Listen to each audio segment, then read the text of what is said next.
Olá, irmãos, graça e paz a todos. Sejam muito bem-vindos a mais um capítulo de Moede, Solenidades Bíblicas e os Últimos Dias. E hoje vamos tratar aqui do capítulo 4.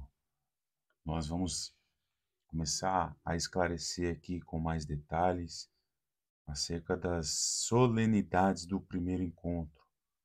Lembrando que nas Escrituras, em Deuteronômio 16, lá diz no verso 16, de que o Senhor organizou essas solenidades em 3 encontros sagrados. E no primeiro encontro, nós temos aí as solenidades de Páscoa, ázimos e primícias. Elas são muito importantes no entendimento da nossa vida prática, por exemplo. No episódio anterior, nós tratamos aqui destas 7 solenidades organizadas numa menorá, num castiçal, e nós conseguimos visualizar uma transição das primeiras solenidades que envolve o primeiro encontro, que é Páscoa, ázimos e primícias, um segundo encontro apontando para a haste central da menorá, que é Pentecostes, e um último encontro, um terceiro encontro envolvendo outras 3 solenidades, trombetas, expiação e tabernáculos. E toda essa trajetória envolve uma maturidade, um processo do Senhor, um trabalhar para que nós possamos crescer em graça, conhecimento e principalmente maturidade para o cumprimento de um propósito do Senhor, principalmente com relação aos eventos dos últimos dias. Então, o primeiro encontro vai tratar dos fundamentos. Nós vamos conseguir enxergar os fundamentos da fé para quem está começando na vida prática de fé, estas solenidades como algo que vai basilar, são basilares dos fundamentos. Elas vão condicionar uma base elementar da caminhada cristã. De modo geral, existe uma inspiração aos domésticos da fé para avançarem no amadurecimento espiritual, ultrapassar esses rudimentos elementares do Evangelho. E nós vamos conseguir enxergar isso nestas 3 solenidades. A solenidade de Páscoa, ela está formada ali no dia 14 do primeiro mês, que é o mês de Aviv, ou mês de Nissan. E este encontro foi instituído por Deus quando o povo de Israel ainda estava cativo, escravizado lá na terra do Egito. Então a Páscoa ela marca o êxodo dos filhos de Israel dessa escravidão. Nós já conseguimos enxergar aí um paralelo com a nossa vida prática, um chamado do Senhor para sairmos do sistema deste mundo, realmente tomarmos uma decisão e caminharmos pela fé para desvencilhar de todas as amarras deste sistema. Por isso que existe aí também a figura de um cordeiro sendo sacrificado e o sangue do animal servindo aí para marcar os batentes das portas, para que o anjo, quando ele passasse por esta casa e tivesse ali a marca do sangue, o anjo passaria por cima. Por isso a palavra pessá, que significa passar por cima, que é a palavra hebraica para o nome Páscoa. E aí, aqueles que tivessem esta marca do sangue do cordeiro, eles não receberiam o flagelo da 10ª praga, qual seja a morte dos primogênitos. A figura desse cordeiro, ele vai se associar e vai apontar para Cristo, para o sacrifício de Jesus na cruz. João Batista testificou sobre isso, quando ele declarou: Eis o Cordeiro de Deus, que tira o pecado do mundo. Isso torna muito claro a figura do Cordeiro apontando para Cristo, para Jesus. Então, logo chegamos ao entendimento de que Jesus, ele foi o Cordeiro Pascal, imaculado, a realidade no qual já estava instituído na sombra da solenidade de Páscoa, que Deus preparou desde a fundação do mundo, o Cordeiro para um sacrifício perfeito, capaz de alcançar aí a muitos. E nós temos esse entendimento muito claro destas 7 solenidades. Com certeza a Páscoa ela é a mais conhecida, tanto é que a importância dela é um caminho de entrada para esta trajetória de fé em Cristo Jesus. E o cumprimento da Páscoa, ele ocorreu exatamente ali na crucificação de Jesus Cristo, lá no Gólgota. Tanto é que a data e a hora seguiram conforme o planejado do Pai, ou seja, na hora terceira, no sacrifício da manhã, foi realizada a crucificação. Isso está em Marcos 15, 25. A partir da sexta hora até a nona, houve trevas por toda a terra. E na hora nona, ou seja, no sacrifício da tarde, Jesus expirou. Então, nós percebemos aí todo um detalhe, porque envolve também sacrifício de tardes e manhãs. E Jesus Cristo, ele sendo a realidade de todas essas práticas que já estavam descritas lá nas sombras, lá no Antigo Testamento. E isso vai nos conduzir à próxima solenidade, que é a solenidade de Ázimos, que ocorre no dia seguinte, ou seja, no dia 15 do primeiro mês, no mês de Aviv. Tanto é que aqui em Levítico 23 está muito claro que aos 14 meses, pela tarde, a Páscoa do Senhor. E aos 15 dias deste mês é a festa dos pães ázimos. E é uma solenidade que dura 7 dias. Muito interessante aqui, porque não poderia, neste momento, ter dentro das casas qualquer vestígio de fermento, porque qualquer que comer pão levedado, aquela alma será cortada da congregação de Israel. Assim o estrangeiro, como o natural da terra. Perceba que aqui nós temos a figura do estrangeiro. O estrangeiro poderia participar das solenidades. Para que isso ocorra, o estrangeiro deveria seguir, abrir mão de suas práticas antigas e aderir aos mandamentos do Senhor e entrar realmente nesta caminhada. E ele era tido como um natural da terra, conforme está escrito nas Escrituras. Aqui nós já conseguimos enxergar acerca das 2 casas de Israel uma promessa, por exemplo, quando aponta para estrangeiro, aponta para os gentios, aqueles que não era povo, mas a partir de então eles poderiam ser enxertados nessa promessa. Perceba o quanto que é tão lindo, maravilhoso, quando nós temos o entendimento das 2 casas de Israel, nós conseguimos enxergar essa essa trajetória das solenidades de uma maneira mais rica, mais assertiva, mais bela acerca das promessas do Senhor de restauração e de redenção do seu povo. Então, a ausência do fermento era uma exigência de Deus para essa solenidade. Ela possuía um significado muito importante. O matzah, que é o pão sem fermento, era conhecido também como o pão do sofrimento, como está escrito aqui em Deuteronômio.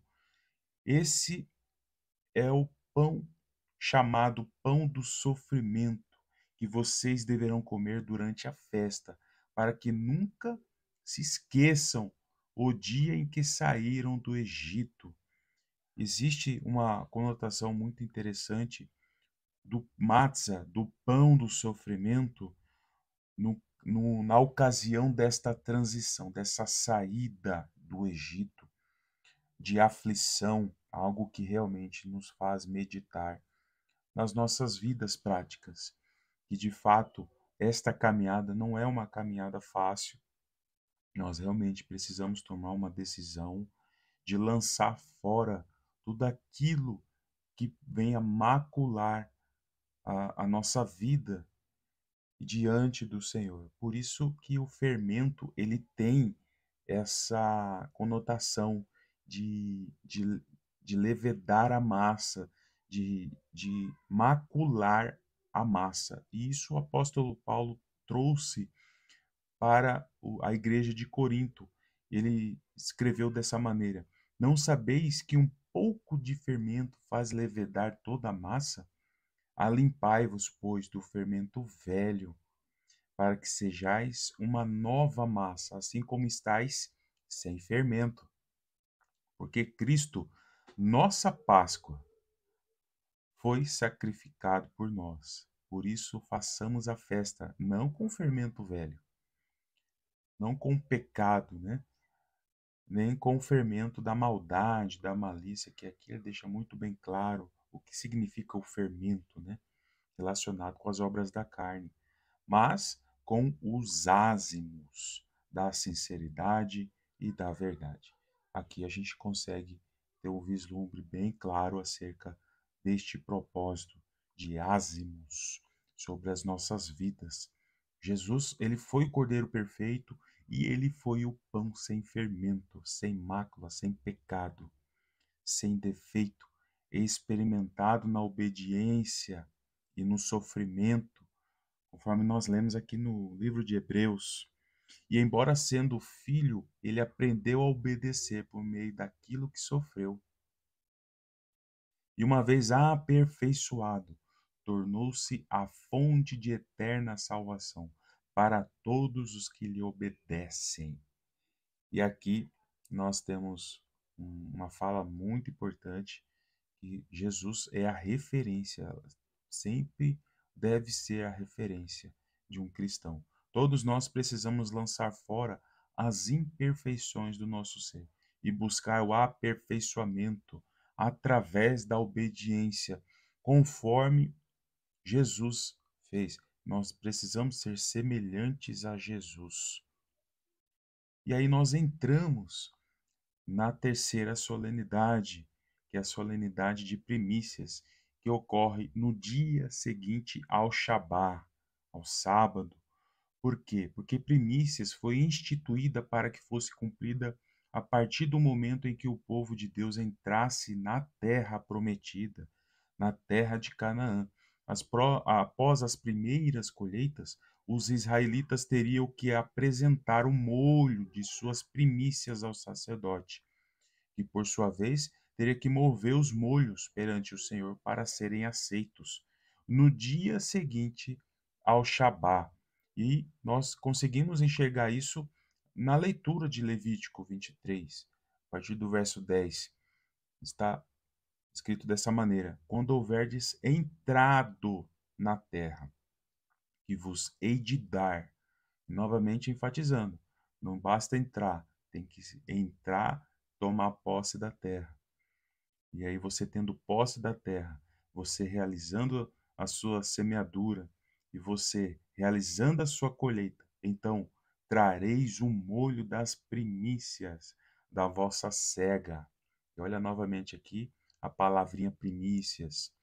E essas primícias da cega seriam entregues ao sacerdote. E ele moverá o molho perante o Senhor, para que sejais aceitos no dia seguinte ao sábado. O sacerdote o moverá.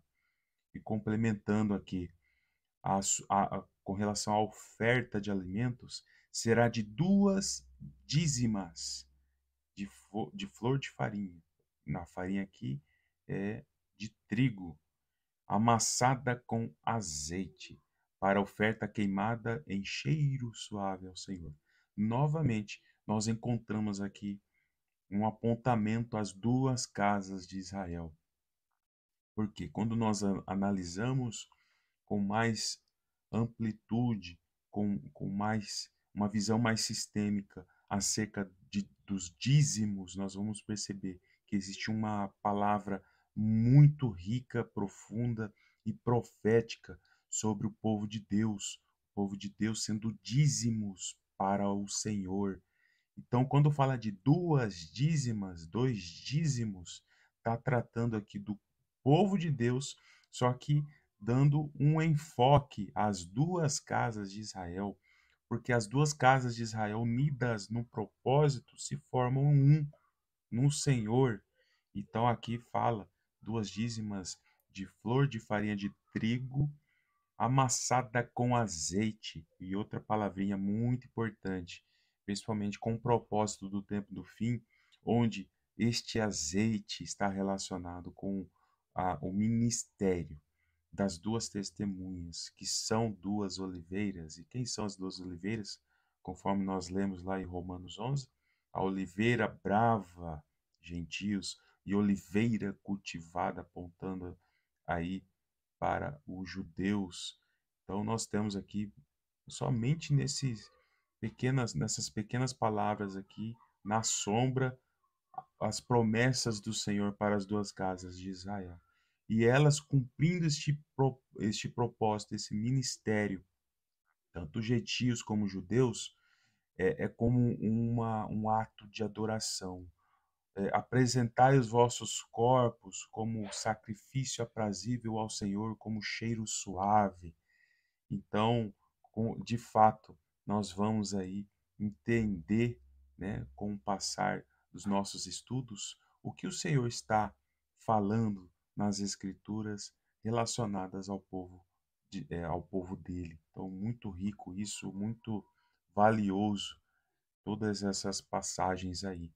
E essa convocação aponta para uma obra redentora de Jesus, que ele realizou através da cruz, sendo ele o Filho unigênito. Nós temos aí a figura de Jesus como unigênito do Pai, que esteve com Deus desde a criação, e aí ele destituiu-se de sua glória e se fez como um de nós, para cumprir um princípio tão valioso neste processo, neste plano de redenção.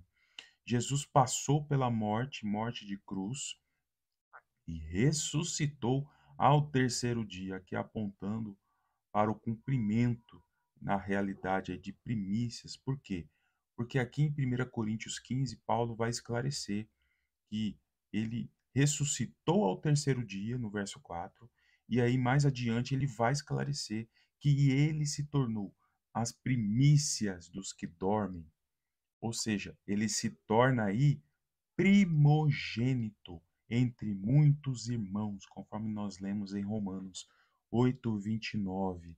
Antes de cumprir o seu propósito aqui na primeira vinda, ele era unigênito, um único filho, mas quando ele veio pela primeira vez, cumpriu o propósito, morreu e ressuscitou, ele passou a ser primogênito entre muitos irmãos, entre muitos daqueles que hão de ressuscitar.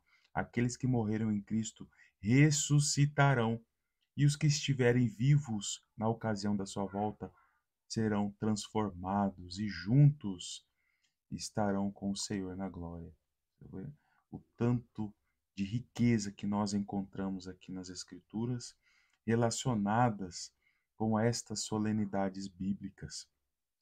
Então, tudo isso nós precisamos entender o quanto que isso serve para um aprendizado em nossa vida prática, porque nós fazemos parte desta obra. Se Jesus foi as primícias dos que dormem, então toda a massa ela também é participante dessas promessas. Paulo declarou aqui em Romanos 11, se as primícias são santas, também a massa o é. E isso significa que os santos que serão glorificados também são primícias. Lembra que eu falei acerca dos dízimos? E também existe aí uma relação de dízimos e primícias.